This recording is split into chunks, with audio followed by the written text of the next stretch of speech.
Sejam todos muito bem-vindos ao episódio 20º do Lendas Cast, o seu canal de podcast para você advogado, que quer ser menos advogado e mais empreendedor. E hoje, no episódio de hoje, estamos recebendo aqui um querido, né, o nosso aluno da mentoria, esse amigo que eu me conectei através do digital, Leonardo Toneto. Seja muito bem-vindo, meu irmão. Prazer, Alan, uma satisfação muito grande estar aqui, conhecendo de perto todo o seu trabalho, Tamo né? junto.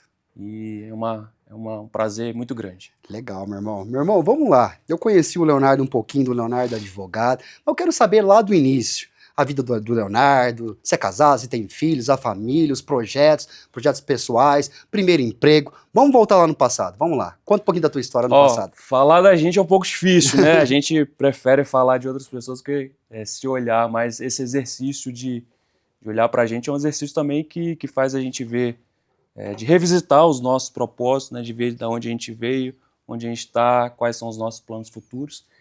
E eu costumo falar que eu sou um advogado desde criança. Sempre quis, nunca quis ser outra coisa. Você tinha advogado na família ou não? Nunca tive. Não tinha. Nunca tive. E como é que surgiu E a era algo advocacia? muito natural para os meus pais, né? Eles sempre falavam, não, Leonardo vai ser advogado. Acho que né? Não sei se a gente, em determinado ponto da vida, é escolhido de fato ou se a gente escolhe. Mas sempre tive essa certeza, fui fazer direito pensando em ser advogado, né?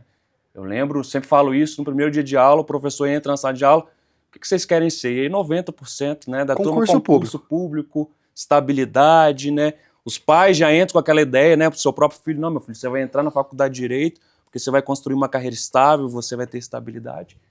E diferente, na contramão, quero ser advogado, né? E construir, Alan, toda essa trajetória acadêmica voltado para a advocacia. Sempre fui muito apaixonado pela área criminal, então estudei muito, me aperfeiçoei, até por mais que eu tenha passado em diversos âmbitos, né, escritório previdenciário, trabalhista, mas o criminal era de fato o que tinha o meu coração enquanto advogado. E aí formei, já ali no final da graduação já encaminhei direto para o mestrado, com um ano não tinha nem um ano, acho que 8 meses de formado, apareceu um processo seletivo, já estava fazendo mestrado, apareceu um processo seletivo numa faculdade de contabilidade. Olha só. Professor de direito público. Falei, não tem nada a perder, vou lá fazer esse processo seletivo. Que legal. E fiz e fui contratado pela primeira faculdade como professor, e aí com 8 meses de formado, eu já começo a dar aula. Que legal, que foi uma das experiências assim, mais incríveis da minha vida no sentido de aperfeiçoamento enquanto pessoa, enquanto profissional, porque você se colocar, eu lembro que eu tinha alunos ali de 60 anos, alunos de 50 anos, alunos que já tinham passagens profissionais incríveis, trajetórias incríveis, e eu me perguntava, olha, um menino aqui de 23 anos, ensinando uma pessoa com uma trajetória de vida, é algo muito louco, né? Que não é sobre idade, né, cara? Não. É sobre bagagem, experiência. Eu falo que eu vejo hoje a molecada aí, molecada de 23, 24 anos se posicionando no digital, os caras fazendo milhões rapidinho, cara. Enquanto tem advogados tradicionalistas aí com mentalidade de bloqueio, porque a faculdade, eu falo que a faculdade forma empregados. A faculdade não forma empresários, empreendedor. Como que você faz uma gestão financeira, como que você vai construir processos internos, como que você gerencia time. Então eu falo que hoje a gente está aprendendo aqui fora, né? Os advogados estão acordando que realmente eles precisam buscar uma ajuda externa, porque só o que a faculdade entrega para você não é o suficiente, né? Mas o Leonardo lá do passado, primeiro emprego, como é que foi? O Leonardo é de onde que é o Leonardo? Eu sou de Itapemirim, Espírito Santo, nascido e criado em Itapemirim, moro lá até É uma hoje. cidade de quantos habitantes, mais ou menos? Uma cidade hoje está em torno de 40 mil habitantes, né, litoral do Espírito Santo, é um município que vive ali da pesca, né, de atividades relacionadas a todo o circuito pesqueiro, agricultura, enfim.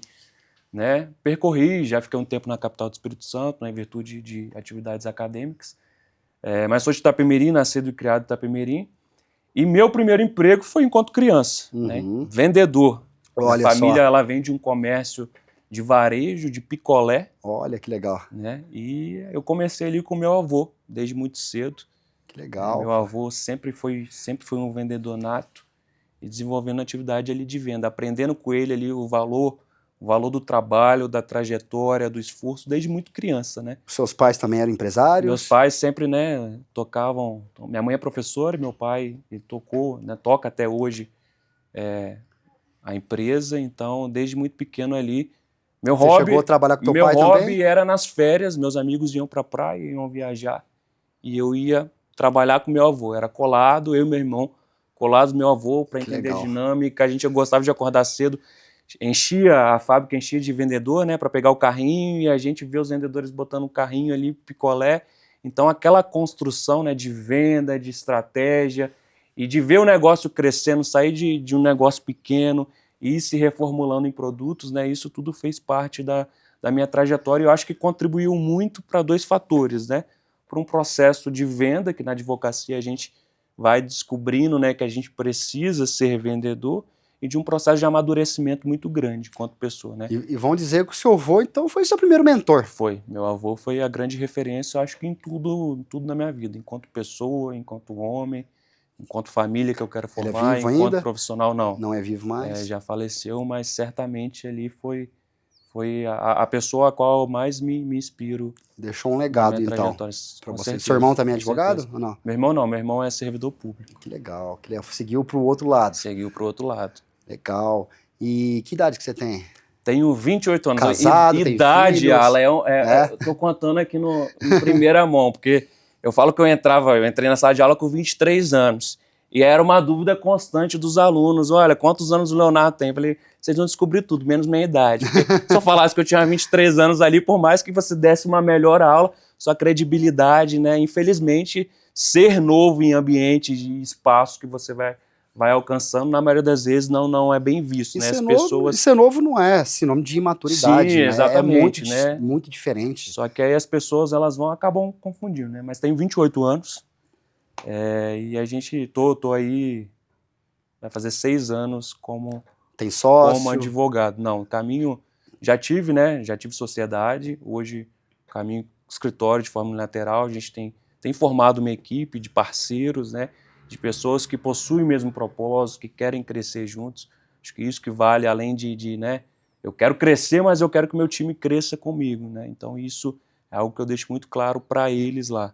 Não adianta eu performar de todas as formas se vocês também não estiverem alinhados aqui. Não é o que eu quero, é o que nós queremos, né, fazer com o nosso negócio. E quando que você decidiu abrir teu escritório? Como é que foi isso? Sempre quis advogar, então eu lembro que eu peguei a carteira, né? Formei, colegial, peguei carteira da OAB, e aí falei, meu Deus, o que eu vou fazer agora, né? Só que como, né, já vinha dessa expectativa, desde aluno, eu tinha um processo de venda de pessoas que se conectavam, que me procuravam, que eu tirava uma dúvida ou outra, então querendo ou não, já tinha uma cartela de clientes estabelecida. Então fui empreender de forma sozinha. Vamos bem dizer, você, até antes ali de advogar ali, exatamente, você já tive clientes. carteira da ordem enquanto estagiário para fazer diligências, né? Na época a gente fazia muito, era escritório, ia por fora de forma física, digitalização de processos, se conectava. Eu lembro que tinha uma amiga que estudava para concurso público e eu fiz um cadastro no nome da OAB dela para cadastrar ela como diligente. Ela era representante das empresas e eu era o preposto. Olha só. Então, assim, eu queria estar naquele meio. Então, foi uma transição, assim, digamos, não tão difícil no viés de advogado-cliente. Então, montei ali uma unidade pequenininha, uma salinha, e a gente começou ali a atender. E aí eu acho que a ousadia me acompanha. Sempre fui muito precoce, muito ousado. Posso até entender, tem gente que fala que é doido, às vezes eu até considero um pouco de doideira, que a gente tem que ser meio doido, né? Tem que ser meio louco. E comecei a fazer júri. Pegar casos de grande repercussão e andar o estado fazendo júri. Com 23, 24 anos fazendo júri de grande repercussão. E como é que você prospectava esses clientes? Ia no presídio, conversava com um, com o outro, ligava e falava e dava entrevista. Por ser muito comunicativo, né? Às vezes você ia esclarecer algum tema na mídia ou outro e as coisas iam acontecendo de forma muito natural. Sempre foi de forma muito natural. E eu era apaixonado, gosto muito de direito penal até hoje. E aí teve um acaso, que foi o direito eleitoral, que caiu de paraquedas na minha vida. Eu fui convidado para advogar numa eleição suplementar para um candidato. Da cidade mesmo? Da minha região.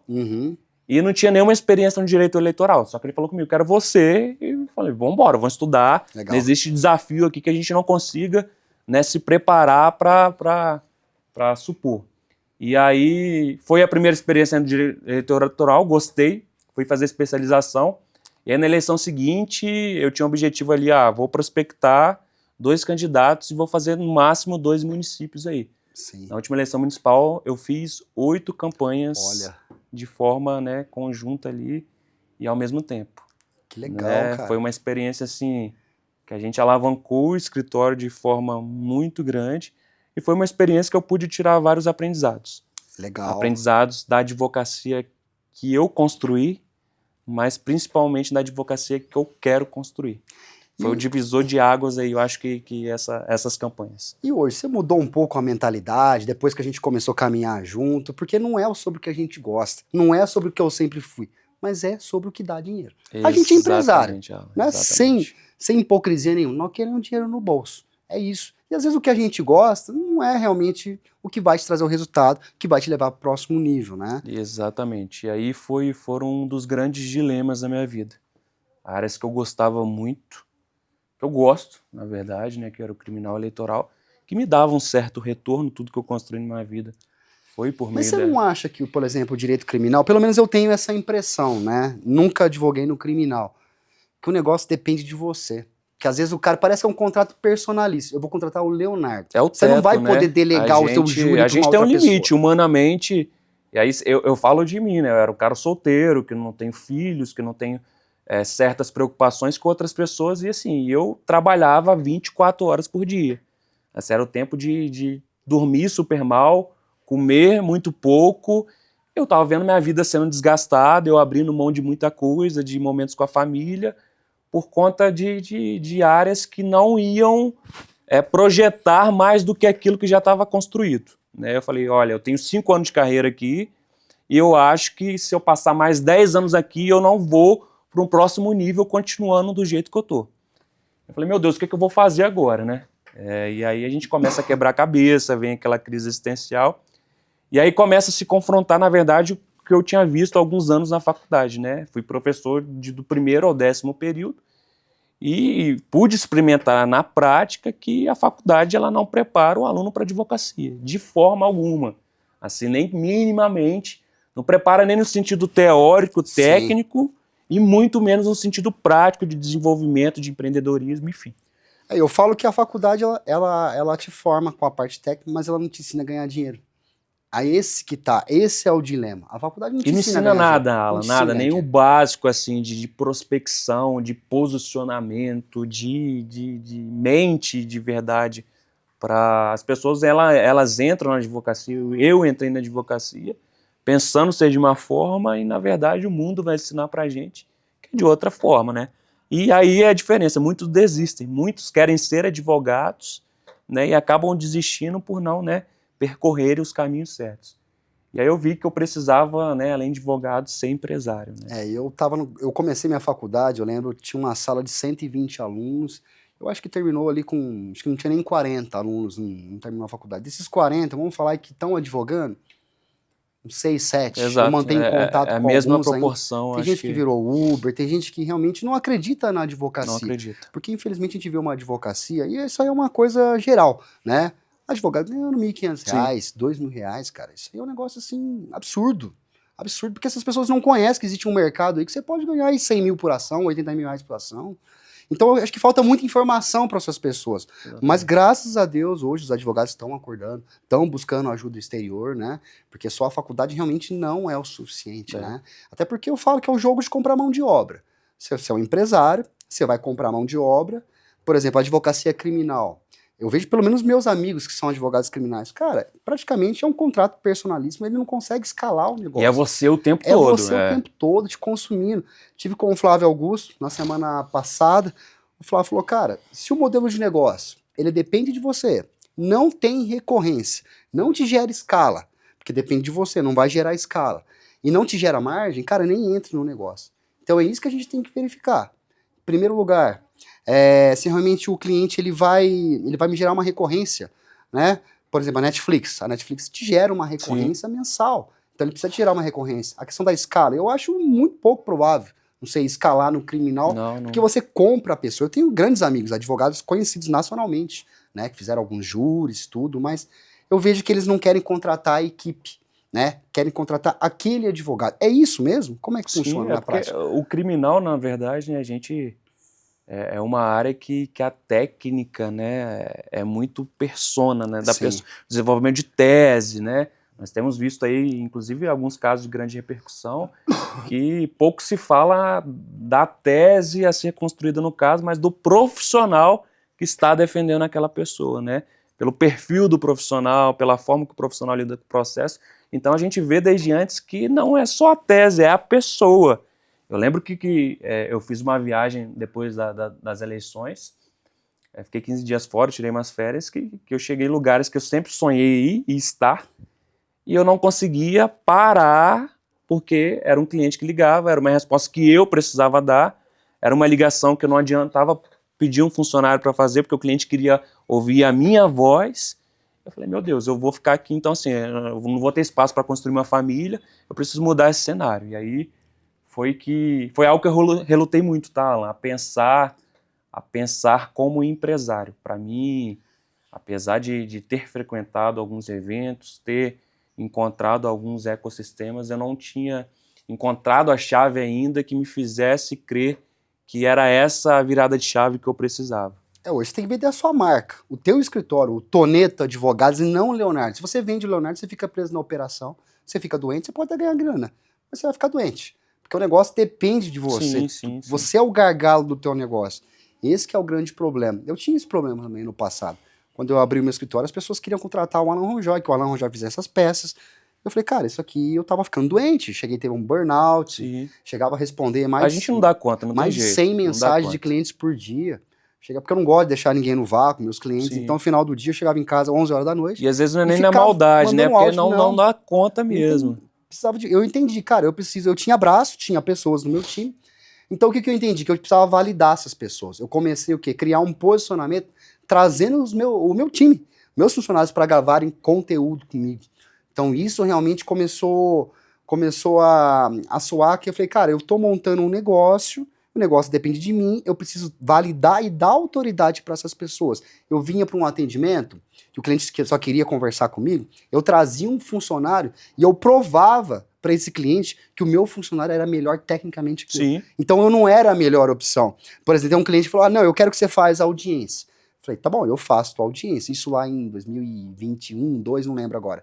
Você quer que eu faça a tua audiência? Eu faço a tua audiência. Mas eu nunca fiz uma audiência remota, porque eu não faço audiência já tem muito tempo. Eu parei de fazer audiência, acho que foi bem no início da pandemia, eu parei de fazer audiência.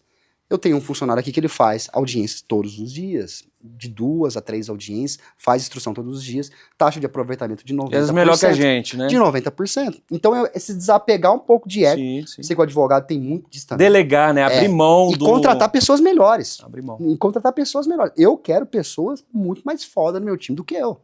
Eu não quero ser o melhor do meu time. Às eu não vezes tenho ego. existe uma percepção, né, que eu vou contratar um funcionário que seja melhor, que performe melhor, vai tomar o meu lugar, ou vai. E não é assim, né? Eu Na não verdade. tinha esse pensamento. Pois é, eu não tinha esse pensamento, porque, meu, o cara tem um sonho de empreender. Todo mundo tem um sonho de empreender, ter o próprio negócio. Mas a partir do momento que ele vê que o sonho dele tá dentro do teu sonho, e ele consegue ganhar dinheiro junto contigo, a coisa muda. União de propósitos, né? A coisa muda. Então eu falo, colocar os sonhos das pessoas que estão junto contigo dentro do seu sonho.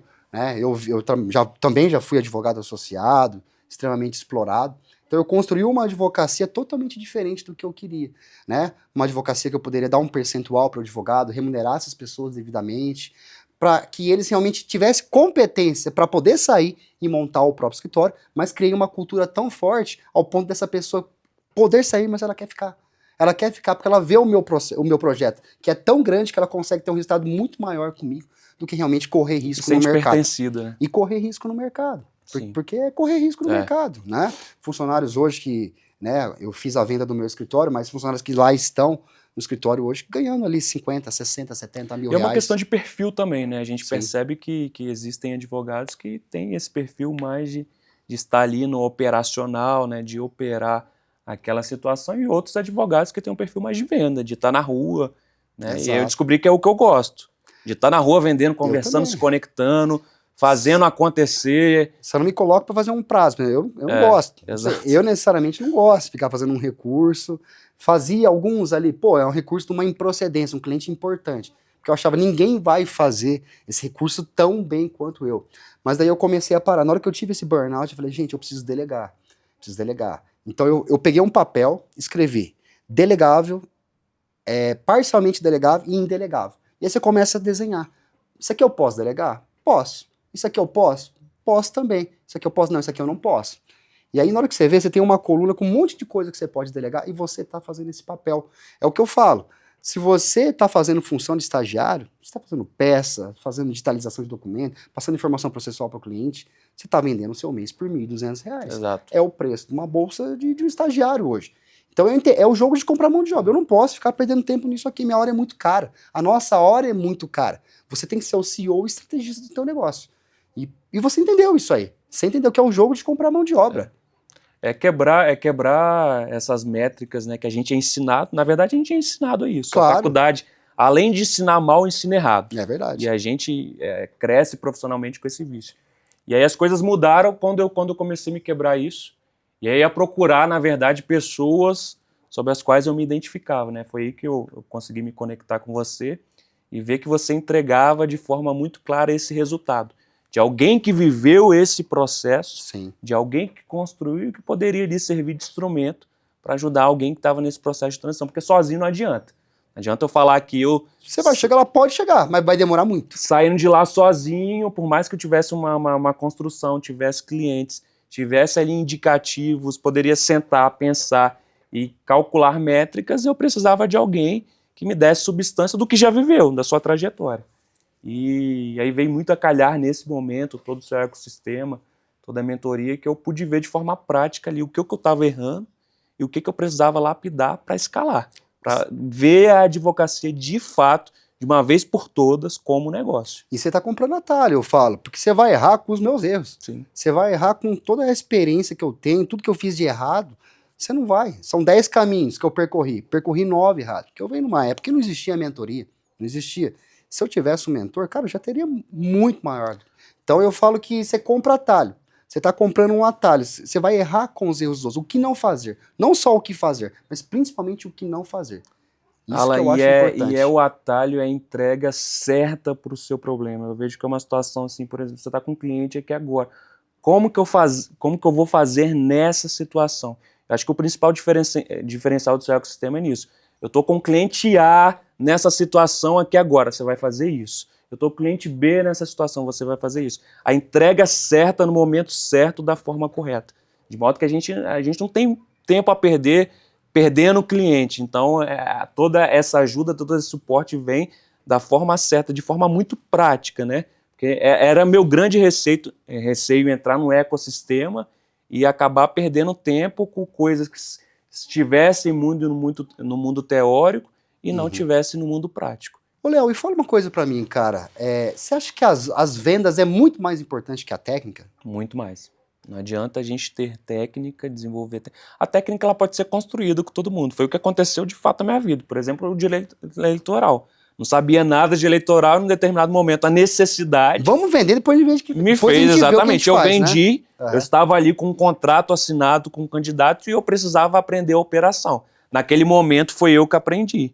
Mas se fosse hoje com a cabeça que eu tenho, eu colocaria outra pessoa para aprender. E isso eu digo com toda certeza. Por exemplo, no meu antigo escritório, eu tinha 4.000 processos previdenciários. Cara, eu não gosto de previdenciário, mas eu sei que daria dinheiro, eu sei que é um produto que eu venderia para o meu cliente novamente. Então eu terceirizei toda a operação. Então eu prospectei mais de 4.000 processos previdenciários, só que eu não fazia operação de nenhum. Entendeu? Então é comprar essa operação, quem realmente tem essa habilidade técnica, que vai fazer a entrega com qualidade. Então é muito de parcerias também. Sim, eu sou muito a favor de parcerias, né? Você tem algumas parcerias também? Tenho, sempre tive, sim, colegas do próprio estado, de colegas de outros estados, inclusive, demandas que a gente não atua, dependendo da complexidade, né, dependendo da situação. É um regime colaborativo. A advocacia, né, de escala, ela também depende, acredito eu, desse regime colaborativo. Você não pode se isolar naquela bolha e de achar que só você vai fazer, só você que vai acontecer e que você vai conseguir escalar sozinho, né? Isso não tem como a gente escalar sozinho, né? Por exemplo, a gente fala do previdenciário dentro do trabalhista, existem diversos nichos dentro do trabalhista, existem diversos nichos dentro do previdenciário. Um exemplo, planejamento previdenciário é algo que eu não faço no escritório hoje. Eu faço previdenciário, mas eu não faço planejamento. É algo que a gente tem uma parceria de uma pessoa que é totalmente especialista para isso. Mas a gente não deixa de vender, não fecha a porta para aquele cliente. Aquele cliente é bem-vindo, a gente capta ele. Às vezes do planejamento vai surgir ali um produto que a gente faça, mas a gente tem a parceria inicial que é o planejamento para aquele cliente. Eu falo que o jogo é esse. Se você conhecer bons parceiros que entregam realmente o resultado, entregam qualidade, você vai encher o teu portfólio com produto que outras pessoas vão entregar. Então é isso que eu entendi. Eu falei, eu preciso ver onde estão as melhores oportunidades, eu vou vender essas oportunidades e vou terceirizar. Ou se for muito caro para mim terceirizar, porque chega uma hora que eu falo, cara, não faz sentido também eu ficar terceirizando uma operação. Se eu posso ficar aí com praticamente 100%, a parceria é bom no começo, você vai aprender e tal, mas chega uma hora também, eu falei, não, eu preciso montar a minha própria operação também, né? E às vezes é um momento para você conseguir se estruturar para isso, Exato, né? Porque eu vou ficar dando 50%, cara, sai muito mais barato eu contratar um advogado júnior, pagar 3 mil reais para esse cara, e esse cara vai dar a entrega, né? E ele vai estar feliz fazendo o que ele gosta, porque é uma questão de perfil.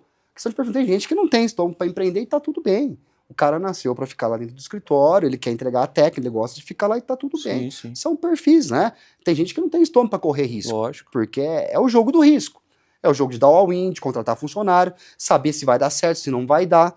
Tem que estar disposto, é um leão por dia, é difícil, né? Não é fácil. Você tem funcionários hoje? Tenho. Quantos funcionários você tem hoje? Nós temos 3 advogados contratados e 2 advogados associados. Mais estagiário, né? Estagiário do comercial. Legal. Hoje você tá com uma unidade e tá abrindo mais uma, é isso? Abrindo mais uma unidade, é. Aonde que é essa outra unidade? Cachoeiro de Itapemirim. É perto ali da região? É a cidade do sul do estado, né, que é a maior cidade da região ali. E como que você escolheu essa cidade? É uma cidade, na verdade, que tá a maior concentração do polo industrial, né, que estão as universidades, e a gente tem uma gama muito forte ali do setor de mármore e granito, né? Cachoeiro de Itapemirim é um dos maiores exportadores do Brasil de mármore e granito. Então a gente tem ali uma rotina muito grande de empresários, de demandas trabalhistas em massa, de acidentes de trabalho no setor de mármore e granito, e que são processos que têm um cunho indenizatório muito grande, né? Você vai ali para uma marmoraria, para uma empresa de mármore e granito, de um trabalhador que perde dedos, de um trabalhador que sofre assédio, de um trabalhador que não tem equipamento de proteção individual. A nova NR1 tá vindo aí para fazer um movimento de escala muito grande, por exemplo, dentro da saúde mental, né? Sim. Que as empresas não estão preparadas para lidar com isso, e os trabalhadores, né, estão perdendo oportunidades ali, às vezes por não conhecer, né? E fala um pouquinho da NR1, como é que funciona isso aí? Tem uma fiscalização, não tem? Como é que é? Já está valendo, tá? A fiscalização da nova NR1, o Ministério Público do Trabalho, obviamente que nesse início a gente vê uma flexibilização muito maior acerca da implementação, mas a implementação já é obrigatória. Então a empresa ela precisa ter implementado, né, e fazer constantemente, ali dependendo da sua política interna, o gerenciamento daquelas informações dos seus trabalhadores, né? Ver se o ambiente oferece qualidade de trabalho, se o ambiente não tem uma pressão exacerbada em cima dos seus funcionários. E a gente sabe que no mundo que a gente vive hoje, a maioria das empresas, né, os trabalhadores eles vivem em verdadeiro regime de prontidão e de assédio constante. Você tem um horário na sua empresa, mas você tem um grupo de WhatsApp que performa ali final de semana, à noite, já é um indicativo que ali tem uma questão de saúde mental que precisa ser tratada. E aí é algo que, na verdade, é uma legislação que traz essa preocupação, mas que traz uma implementação obrigatória. E você pode ter certeza, nós vamos viver aí um movimento de indenizações de trabalhadores muito grande por essa questão. As empresas elas estão num movimento ainda muito fraco de implementação e a gente percebe o assédio constante, a pressão crescendo, seja nos bancos, as empresas privadas, por metas, por qualidade na entrega do trabalho muito grande. Cara, e existem muitas empresas no Brasil, eu não sei nem dimensionar isso, sei lá, mais de 30 milhões de empresas no Brasil, acho que bem mais até. Todo mundo precisa, né? Todo mundo implementar. Precisa. Ninguém precisa implementar, e mais do que implementação, precisa do gerenciamento. O empresário precisa ter ali o substrato básico, além de implementar, de como ele vai fazer com a rotina da empresa o gerenciamento daqueles dados. Porque pode ser que a fiscalização chegue na sua empresa hoje, você acabou de implementar, tá ok, Pode ser que ela chegue daqui a um ano e você não fez o gerenciamento desses dados. E aí você vai ser multado e vai ter problema do mesmo jeito. Pois é, e a gente sabe que é uma dor, é um calcanhar de Aquiles, né? Ações trabalhistas, né, em favor das Sim. empresas, eu falo que ela pode destruir uma empresa, né, uma ação trabalhista. Pô, E às mas vezes o empresário não sabe disso, do impacto disso. indenização de assédio, né? A gente vê que muitos trabalhadores eles já chegam com essa informação no atendimento. Olha, eu trabalhava e era prontidão no WhatsApp, era final de semana, eu não tinha horário, e isso é convertido hoje em hora extra Uhum. e mais do que isso, em indenização. A empresa ela vai ser penalizada com aquele trabalhador e vai ser penalizada pela Justiça do Trabalho em razão da não implementação da nova NR1. Então, sim, é um risco duplo, com o trabalhador e pela qualidade de saúde de desenvolvimento da própria empresa. E as pessoas hoje estão muito mais informadas, né? Sim. Porque, cara, o acesso à internet, né, com o advento do digital, não é qualquer um. Eu falo até para vender hoje, né? É diferente. Antigamente eu pegava o telefone, ligava, vamos marcar um horário para falar sobre seus direitos, a gente marca. Hoje não. Hoje você não gerar valor pro cara, mostrar o que você consegue trazer de resultado, mostrar que tem uma jornada, uma experiência, passar confiança. Então não é que a concorrência aumentou, não, às vezes você está perdendo para você mesmo, porque você está fazendo mais do mesmo. Você está adotando as mesmas técnicas, estratégias, os mesmos scripts. Tu fala que o mundo mudou muito, né? Venda é sobre o quê? Venda sobre gerar valor para o teu cliente. O que eu posso gerar valor para esse cliente ao ponto dele me ouvir? Ele vai fechar? Não sei. Se ele vai fechar, depende muito da minha persuasão, como eu vou mostrar meu trabalho, mas pelo menos ele vai se sentir grato e vai sentar para te ouvir. E você vai se colocar como melhor opção. E aí que a gente precisa se conectar, né, Alan? Eu cheguei nessa conclusão de que sozinho eu não era acostumado para lidar com um certo tipo de público. A partir do momento que você quer escalar e quer aumentar o seu faturamento em outras demandas, você precisa se conectar com pessoas que estão habituadas àquele público que você quer alcançar. Isso é com bancário, isso é com drogarias, né? Isso são com segmentos muito nichados. E aí foi que a conexão com vocês, porque eu sabia que vocês ali me trariam suporte para que eu pudesse gerar valor a esses novos clientes que eu estava buscando e conseguir a partir dali me conectar com eles. Show. E o marketing, como é que é o posicionamento para você? É uma coisa tranquila? Como é que é? As gravações do dia, você aparece todos os dias ou não? Como é Eu que é? sou muito comunicativo, né? Sempre fui, acho que faculdade... Você entendeu que o bom é Tem que o falar. conhecido. Eu falo que o conhecido, ele vence o bom. É isso, é aparecer. Eu fui criado vendendo picolé, né? Então o vendedor de picolé, ele grita 24 horas por dia. Então, assim, não teria como eu não ser comunicativo. Então isso foi muito tranquilo. Obviamente que eu nunca fiz esse marketing de forma estratégica, sempre foi de forma muito orgânica. Então fui crescendo o meu perfil nas redes sociais de forma muito orgânica. Hoje eu faço de forma estratégica e é indispensável e precisa ser uma constância. Eu acho que não adianta você colocar na sua cabeça e fazer uma semana de conteúdo e parar 15 dias. É constantemente, acordar todos os dias, estando você bem, mal, triste. É obrigação, cara. Obrigação. É assim como tomar um café, que é eu falo que café para mim é o combustível diário, né? Assim como o carro precisa da gasolina, eu preciso do café para me movimentar. É a rede social. E todo mundo sabe. É igual a academia. Pô, você sabe que você tem que ir na academia para emagrecer, mas o cara não vai. A rede social é a mesma coisa. O cara sabe que tem que fazer conteúdo. Porque, meu irmão, se você não aparecer e não vender teu produto, não é o coleguinha do lado que vai fazer isso por você, não, cara. Não vai teu dar. Amigo não vai não fazer escala, por você. não vai dar pra escalar. É você por você. Até porque você é o maior canal de aquisição do teu negócio. Que a gente chama de Founder-Led Growth. Você vai ter. É você o principal canal de aquisição. Eu falo que as pessoas se conectam com pessoas, Sim. né? A gente vê aí tudo que o João Adib tá fazendo, junto com o Toguro. A partir do momento que ele começou a aparecer São mais. eles, né? Ele começou é a cara a deles. vender mais. Né? Lá o Hang da Van, ele apareceu. Cara, as vendas explodiram. Então é aparecer. As pessoas querem se conectar com pessoas. As pessoas não se conectam com logomarca. Elas querem saber a história daquela empresa, a essência, quem que é o CEO. O que realmente é, qual que é a cultura daquela empresa. É o conjunto, né? Eu falo que você tem que vender a tua empresa como um todo. Então, e o posicionamento é extremamente importante. Eu falo que o Instagram hoje, ele é o cartão de visita. Sim. Ele é muito mais importante que você ter uma sala física lá com a tua equipe. É muito mais importante você ter um Instagram posicionado, mostrando o problema que você resolve. Porque, por exemplo, você vai... você tem mestrado, né? Tem doutorado e tal. Mas se você não tem um perfil na internet, as pessoas não te contratam.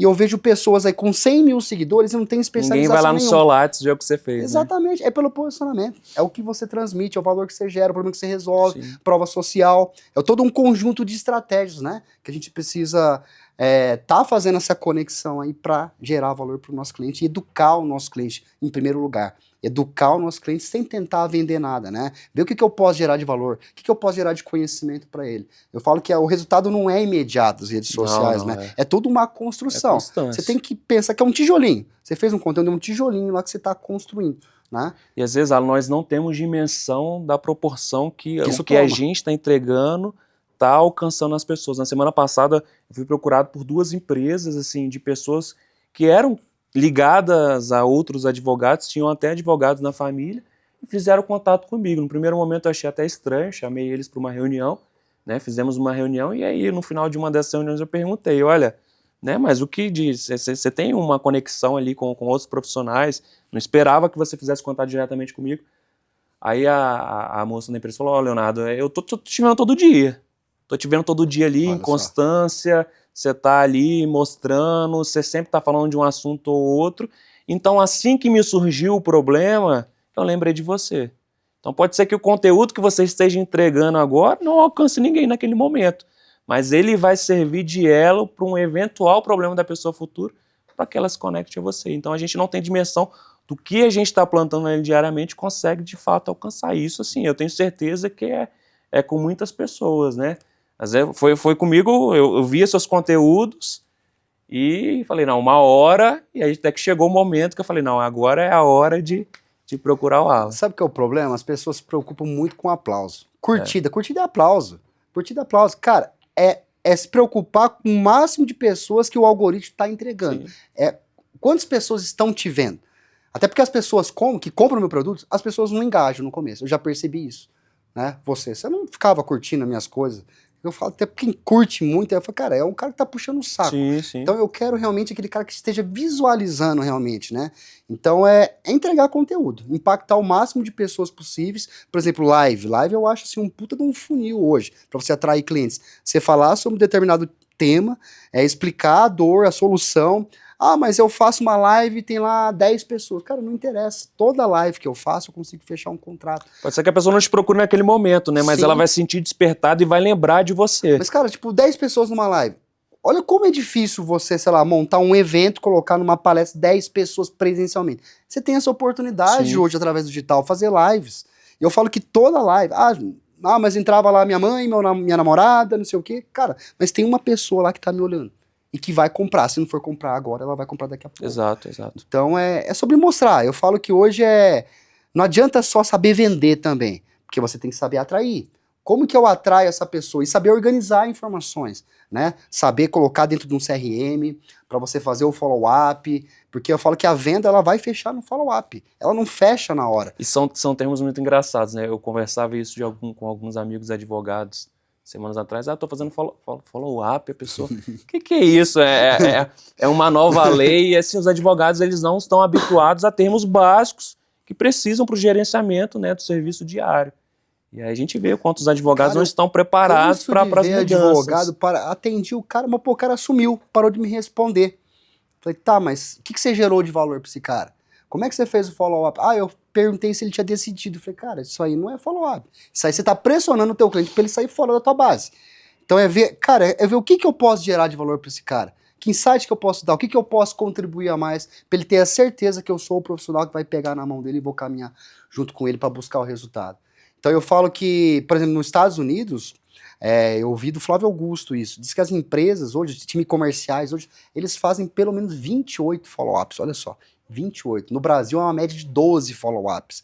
Então é insistência, realmente é insistir, tomar uma portada na cara e continuar, e não se contentar com o não. É a venda, né? O processo de venda. Até, ainda mais se o cara tem uma objeção. Objeção é sinônimo de interesse.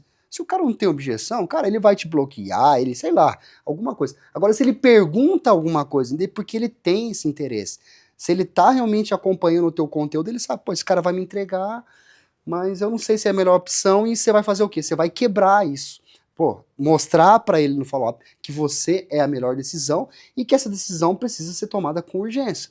Então, entender hoje do processo de venda, como é que eu crio gatilhos para essa pessoa tomar a decisão, como é que eu aumento a minha autoridade, dando provas sociais, como é que eu vou colocar assim, o dedo na ferida desse cara, para ele ter uma consciência maior que ele precisa agir. Ele precisa tomar uma decisão. E a melhor decisão a ser tomada é fazendo a minha contratação. Porque eu vou gerar aqui, além de passar confiança, eu vou gerar uma experiência para essa pessoa, a ponto daqui a pouco eu transformar esse cara num cliente, num cliente indicador. Então eu falo que até vou escrever um livro, vou começar a escrever um livro novo, que é como transformar o cliente em teu fã. Porque depois que você transforma o cliente em teu fã, cara, esse cara vira teu garoto propaganda, ele começa a te vender sem te cobrar nada. Então porque a gente fala, não só a gente, mas acho que em todos os mercados, né? Não só na advocacia, mas o advogado principalmente. Ah, eu vivo de indicação. Eu vivo de indicação. Tá, não dá para viver de indicação, mas dá para criar um canal de aquisição que você vai buscar apenas um as meio, indicações. né, de Indicação é captação. bônus. Indicação é bônus. Se a indicação não vem, cara, e aí? Você vai fechar o escritório? Não. Então aí nós vamos criar canal de aquisição. Mas como que eu crio um canal? Existem diversos tipos de canal de aquisição de indicação. Por exemplo, um programa de fidelidade, ou fazer um onboarding com o cliente, ou, não sei, existem vários tipos hoje de formas e métodos de você buscar essas indicações. Então, no meu antigo escritório, 60% dos meus contratos fechados no mês vinham de indicações, mas indicações provocadas. Toda vez que você receber um elogio de um cliente, cara, se o cara te elogiou, é que ele está satisfeito com o teu trabalho. Meu irmão, você tem mais 5 pessoas hoje que eu posso te trazer esse mesmo resultado que eu trouxe para você? Você está satisfeito? Avalie o meu Google. Olha só, você consegue tirar muita coisa desse cliente. E ele vira teu parceiro. Né? Ele começa a indicar porque você impactou a vida dele. Né? Então é criar os canais de indicação mesmo que vai mudar o jogo de muita gente. Né? São muitas estratégias de captação, né, Alan? E aí eu acho que quando a gente chega nesse momento de entender que a advocacia atinge um teto e que a gente quer partir para o próximo nível, o ecossistema ele é imprescindível, porque são estratégias que a gente precisa conhecer de quem já validou e quem já aplica, para que a gente consiga aplicar isso de forma segura. Não adianta também ser um aventureiro, eu vou fazer follow-up, eu vou fazer um canal de indicação sem conhecer como isso funciona na prática. A gente precisa ter esse substrato, essa segurança que a gente está fazendo e quem está por trás da gente conduzindo esse processo. Eu acho que isso é o principal ponto. E criar processos, né? Criar processos ali, eu falo que é fundamental, organização. Tá? Não é criar criei um canal de indicação aqui, vou começar a fazer, mas, cara, não. Criar um processo, trazer um CS para dentro da operação, né? Não sei se já tem um time comercial ou não, já deve estar implementando, certo? Então é entender que eu preciso de pessoas aqui que vão estar fomentando indicação o tempo todo. Né? Então o jogo é esse, né? O jogo da indicação. Mas vamos falar do Leonardo, pessoa Leonardo agora, vamos lá. O que você gosta de fazer nas horas livres? Cara, gosto muito, acho que minha maior paixão depois da advocacia é viajar. Sou vidrado em conhecer lugares novos, aventura. Então sempre tô aí quando sobra tempo viajando. Que tem é viajar, sabe por quê? Ninguém nunca vai tirar de você isso aqui, cara. E é algo que contribui para o nosso processo de venda, né? De conhecimento do mundo, de conhecimento das pessoas, de abordagem diferente para diferentes públicos, né? Viajar faz a gente lidar com diversas culturas, a gente saber se portar em diversos lugares, saber conversar com pessoas de segmentos, de gostos diferentes. Então isso, acho que o processo de viajar ele é algo que contribui para a gente em diversos aspectos da vida, né? Então sou um cara assim, fissurado por conhecer lugares novos, vivenciar experiências, mais do que conhecer, né? Acho que esse processo de vivenciar experiências, criar memórias, fazer amizades é algo que assim, eu gosto muito e sempre que posso, tô com a mochila aí nas costas. Até quando eu era solteiro, eu viajava muito sozinho, eu fui para os Estados Unidos, fui para um monte de lugar. Faço mochilão, viajar sozinho, é muito chato, não é... Até porque eu vou conhecer pessoas nessas viagens. Muitas amizades. Eu conheço tanta gente, cara. São meus amigos até hoje que eu conheci nessas vezes. Porque, fala entre nós, se eu for ficar esperando uma companhia para viajar, eu não tenho dinheiro, eu não tenho tempo, só na minha conciliar a data. Não, então, cara, eu pegava minhas coisas e viajava sozinho, Viajava sozinho. Eu sempre fui assim. Né? Até fui pra Noronha viajar sozinho, conheci a minha noiva lá, também viajava sozinha, ela tem a mesma mentalidade que eu. Dá pra esperar os outros não, Uma das minhas primeiras viagens sozinho foi pra Noronha. Meu aniversário, 2020. Aniversário em março, fui pro mochilão pra Noronha sozinho. Minha mãe, você é doido, você vai passar seu aniversário sozinho.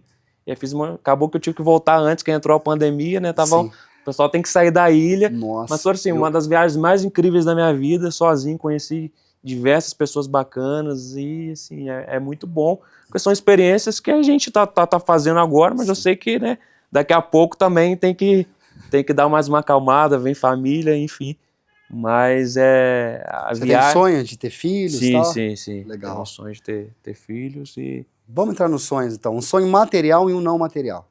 Um sonho material, crescer o escritório, crescer ainda mais o escritório, em número e em Que qualidade você no visualiza, serviço assim, um prestado. escritório grande ou um escritório mais boutique? O que você Não, um visualiza? escritório maior, em nível de escala. Em nível de escala, um escritório maior, Departamentizado, com vários nichos, departamentizado, várias áreas. com áreas segmentadas, com coordenadores de áreas, um escritório que possa rodar independentemente de eu estar lá ou não, ou de qualquer lugar que eu esteja. Eu quero o escritório rodando, o nome rodando, fazendo acontecer, entregando aí resultados concretos para E as o que você pessoas. vai ter que fazer para chegar nisso? Você já colocou na cabeça? Movimento de escala, um movimento de aperfeiçoamento de áreas, né, de setores, Você vai setor precisar de comercial, de pessoas, muitas pessoas. pessoas. Eu falo que fazer gestão de pessoas é extremamente difícil. E às Fazer vezes é gestão um de medo, pessoas. né? O É. advogado tem muito medo de contratação. Eu sempre tive muito medo. Vou contratar, será? Como que vai ser?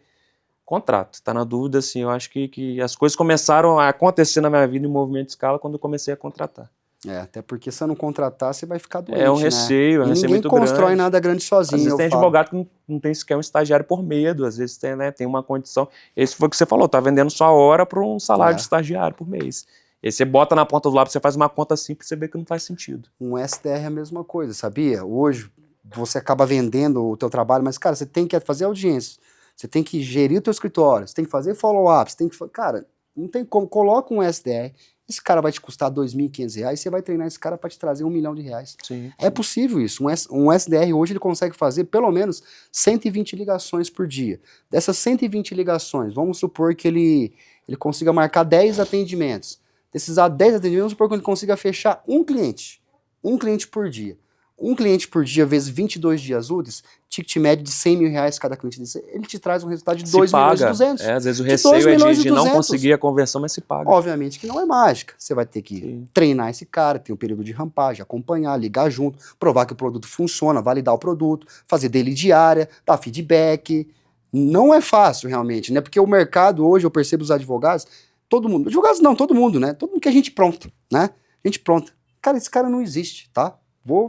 Se alguém tem essa fantasia na cabeça de buscar gente pronta, esse cara não existe. Até porque se o cara ele é preparado tecnicamente, você vai ter que moldar ele para poder vender e como te ajudar a escalar dentro do teu negócio. Então, por melhor que o cara seja, você vai ter que adaptar ele para tua empresa. Então não existe o cara pronto. Até porque o teu funcionário ele vai ser um espelho, né? Você vai ser Tem que o se líder. adaptar a você. Exato. Então eu falo que liderança é uma coisa que é construída. É diferente de chefia. Chefia, o cara tá ali pelo medo, pela autoridade, ele vai obedecer ordens. A liderança não. A liderança ele inspira. O cara ele tem realmente como o mentor dele, como o cara que é a referência dele. Você vai lá e valida o produto, consegue vender, mostra para ele que é possível crescer. Então o jogo é esse, né? Você contrata pessoas hoje que pode te render assim, mas muita grana, né? Então é muito importante ter um SDR e um close se você quiser realmente escalar, porque você não pode ficar o dia inteiro falando com 120 pessoas. É impossível você gerir o teu escritório e ficar falando com 120 pessoas por dia. Então eu tenho muito esse raciocínio, né? Porque o setor comercial ele é o coração do escritório. Sim. E se ele não tá bombeando o tempo todo, cara, dificilmente você vai ter uma escala, né? Então hoje meu maior sonho material é esse, é ter o escritório, né? Elevar o escritório para esse próximo nível. E não material? E ter, não material, acho que é fortalecer meu exercício diário de fé. Acho que é o que me liga a todas as outras coisas, né? A fé, o meu propósito, o encontro do meu propósito diário com Deus, enxergar, né, o que Ele quer para a minha vida e com a minha vida, né? Não é só o que Ele quer com a minha vida, mas que eu faça, né, use a minha vida para fazer. Então acho que esse exercício ele precisa ser extremamente importante. Aperfeiçoado todos os dias, né? Se a gente não tá bem espiritualmente, eu acho que nada prospera na vida, nada faz sentido. A gente tem que estar bem, a gente tem que se apegar realmente que não é só esforço, tem alguma coisa maior ali nos guiando, encontro de propósito, né? A gente vê qual o propósito para a nossa vida e o que Deus quer com a nossa vida, né? Porque por meio das nossas vidas a gente alcança outras pessoas e vira a chave da vida de outras pessoas, né? Às vezes a gente acaba achando que o meu sonho material é um sonho individual, mas, por exemplo, o meu movimento de escala de escritório é um sonho que alcança inúmeros outros propósitos. E isso, né? O sonho imaterial, ele substancia o sonho material. E que legado você quer deixar para a tua vida? Um legado de alguém que, por meio da fé, conseguiu construir uma carreira sólida de propósitos e tendo um valor aí da minha base, né, do meu avô, ser um homem de caráter íntegro, deixar um legado para os filhos, netos, para a família, como essa pessoa que não se curvou diante das dificuldades, que enfrentou Você com já muito... pensou em desistir? Já pensei em desistir. Como é Já que foi pensei em isso? desistir nesses movimentos que eu atingi um teto e achei que eu não conseguiria sair desse teto. E aí cheguei por vezes a pensar, será que agora não é hora de parar e pensar num concurso maior, em algo mais palpável e que não precise ficar tão direto? Mas graças a Deus eu voltei para esse exercício diário de fé e percebi que meu propósito é continuar no caminho da advocacia, né? Que eu tenho muito mais a entregar com esse caminho que eu tenho percorrido. Como é que você visualiza o Leonardo daqui 5 anos? Olha, quero estar nesse movimento de escala, atraindo pessoas para esse projeto. Eu não quero que seja um projeto individual meu, eu quero que pessoas estejam comigo e levando esse conhecimento adiante, tá, Alan? Eu acredito que a docência, ela me mostrou isso, é algo que eu sou inteiramente apaixonado e eu quero continuar isso. Não sei se da forma que eu fiz até agora, mas continuar isso de alguma forma, podendo entregar e reacender. Acho que uma das coisas mais bonitas que a docência me trouxe é poder despertar esse sentimento de propósito nas pessoas e poder reacender esse sentimento em outras pessoas que já estão com esse sentimento, né, apagado. Lidando ali com pessoas, essas pessoas, né, até mais velhas do que eu, ou na mesma linha de idade, que eu pude perceber na sala de aula que muitas pessoas estão percorrendo a vida sem saberem os seus propósitos individuais. Estão pegando o bonde andando, acompanhando outras e indo por sonhos de outras pessoas, mas elas não identificam o próprio propósito. Então, acho que eu tenho essa missão muito agarrada comigo, de fazer com que, assim como eu enxerguei, e isso hoje é muito claro para mim, fazer com que elas enxerguem, para que elas possam percorrer a própria vida, para que a vida do outro não faça tanto sentido para elas, senão a delas mesmas. E o Leonardo de hoje, se fosse pro Leonardo de hoje, dar um conselho pro Leonardo lá do passado, quando ele abriu o escritório. Leonardo, não faz isso, ou faz isso. O que você faria diferente? Eu acho Que que eu não conselho você faria para daria? não fazer, eu faria para fazer, para que eu fosse mais doido, mais ousado, porque acho que a advocacia é sinônimo de Com ousadia. certeza. Se eu não fosse tão Coragem, eu falo. ousado como eu fui, Eu falo que a tão advocacia não é profissão para covarde.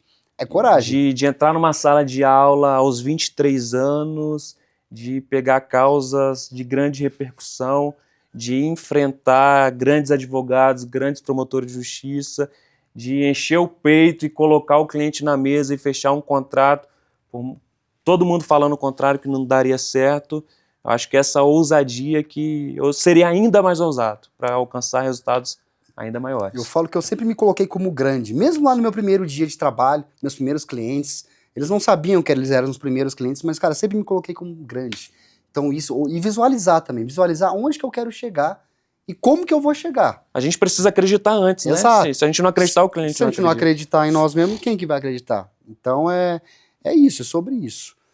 Meu irmão, agora eu queria que você olhasse para a câmera ali e desse um recado pro advogado tradicional, esse cara aí que entende, que o cara só quer saber de técnica, o cara que acha que o mercado tá inchado, que a concorrência, joga a culpa na OAB. Dá um conselho para esse cara aí. Vamos lá. Olha, talvez você esteja no mesmo momento que eu estive alguns meses atrás.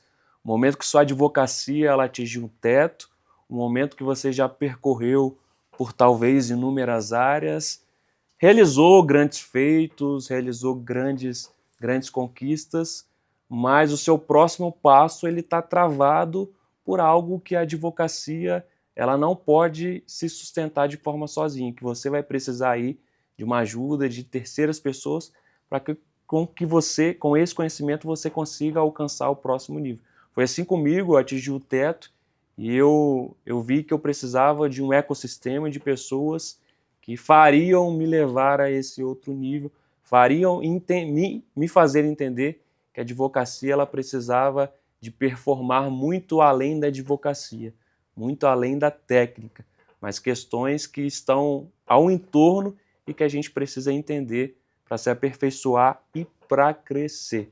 A advocacia ela tem sim um caminho muito grande, uma escala, uma escada. Talvez você ache que você esteja no seu maior degrau da escada, mas existe uma vista muito maior do que você possa alcançar. Você só precisa conectar as pessoas certas e fazer o movimento certo para você alcançar esse resultado, que eu posso dizer que em poucos meses, Alan, é plenamente possível.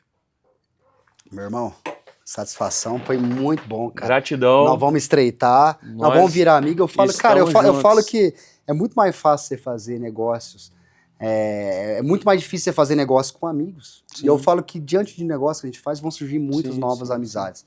Então a gente vai estreitar. E Deus faz as coisas na hora certa. Eu já rodei em muitos ecossistemas paralelo, né? Nunca cheguei a entrar, já pesquisei. E eu acho que Deus me despertou na hora certa, né? Das pessoas certas e de entrar no momento certo.